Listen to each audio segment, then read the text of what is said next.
آج کی ویڈیو میں آپ کو سورائسز چنبل کیا ہے، اس کی علامات کیا ہیں اور اس کی وجوہات کیا ہیں، اس کا پرہیز کیا ہے، چنبل میں آپ نے کھانا کیا ہے اور کچھ ہوم ریمیڈیز بتاؤں گا۔ تو اس سے پہلے چھوٹی سی ریکویسٹ ہے کہ چینل کو سبسکرائب کر لیں اور بیل کا بٹن دبا لیں۔ سورائسز چنبل ایک جلد کی بیماری ہے اور تقریباً 14 کروڑ لوگ اس بیماری میں مبتلا ہیں۔ تو اس کی علامات میں جسم پر سب سے پہلے چھوٹے چھوٹے دانے نکلتے ہیں اور ان پر کھجلی کی جائے تو جو چھوٹے چھوٹے دبے بن جاتے ہیں اور یہ سرخ رنگ کے ہوتے ہیں۔ یہ تعداد میں چھوٹے اور بڑے بھی ہو سکتے ہیں۔ یہ جسم کے کسی بھی حصے کو متاثر کر سکتے ہیں۔ یہ خاص طور پر کوہنی، گھٹنے اور کھوپڑی پر ہوتے ہیں۔ ان پر اگر زیادہ خارش کی جائے تو ان میں سے خون بھی رسنے لگتا ہے۔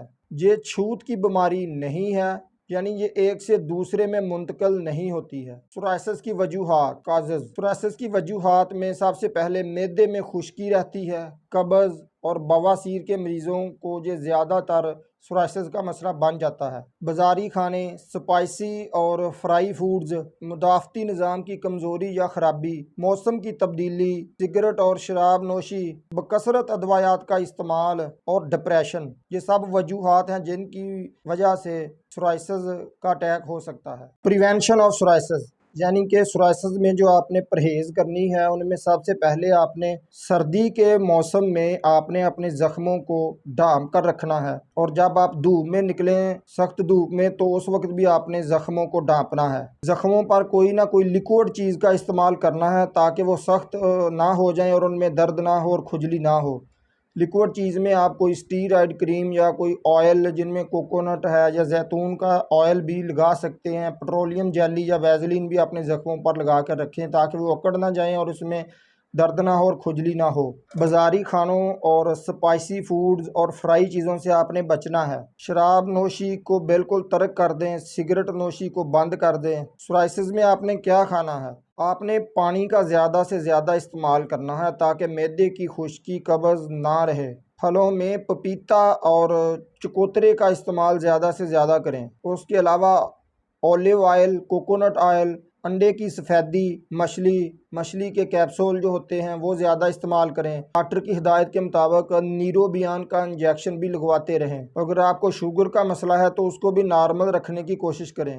Treatment of سورائسز۔ سورائسز کے علاج میں ڈاکٹر آپ کو زخموں پر لگانے کے لیے اور کھانے کے لیے اسٹیرائڈز کا استعمال زیادہ کریں گے، اینٹی بایوٹک، اینٹی فنگل کا استعمال کریں گے، اور کھجلی ہو تو اینٹی الرجک کا استعمال کریں گے۔ تو آپ کو بھی چاہیے کہ جن چیزوں سے آپ کو منع کیا گیا ہے آپ ان چیزوں کو استعمال نہ کریں، ورنہ آپ کو ادویات کا خاطر خواہ کوئی فائدہ نہیں ہوگا۔ اس لیے وہ چیز آپ نہ کھائیں جس سے آپ کو منع کیا گیا ہے، اور جو چیز آپ کی بیماری میں اضافہ کرے وہ چیز نہ کھائیں، اور اس چیز کا آپ کو زیادہ پتہ ہے کہ وہ کون سی چیز ہے جس کی وجہ سے آپ کو الرجی ہوتی ہے یا کھجلی ہوتی ہے یا آپ کا بلڈ پریشر تیز ہوتا ہے، اس سے آپ نے خود ہی بچنا ہے۔ اب میں آپ کو کچھ گھریلو ٹوٹکے بتاتا ہوں جو سورائسز کے مریضوں کے لیے بہت اہم ہے۔ سرسوں کے تیل میں آپ نے ہلدی کو ملا لینا ہے اور اپنے زخموں پر اسے لگائیں تو انشاءاللہ اس سے بہت جلد فاقہ ہوگا۔ آپ پھٹکڑی کو بھی ڈائریکٹ اپنے زخموں پر آہستہ آہستہ مال سکتے ہیں، لیکن اگر زخموں سے خون بہہ رہا ہے تو آپ پھٹکڑی کا استعمال ہرگز نہ کریں۔ پپیتا کے چھلکوں کو زخموں پر لگائیں اور کیلے کے چھلکوں کو بھی زخموں پر لگانے سے فاقہ ہوگا۔ اس کے علاوہ زیتون کا تیل اور کوکونٹ کا تیل بھی آپ زخموں پر لگا سکتے ہیں۔ ملتے ہیں کسی اور ویڈیو میں۔ اللہ آپ کو حفظ و امان میں رکھے۔ السلام علیکم۔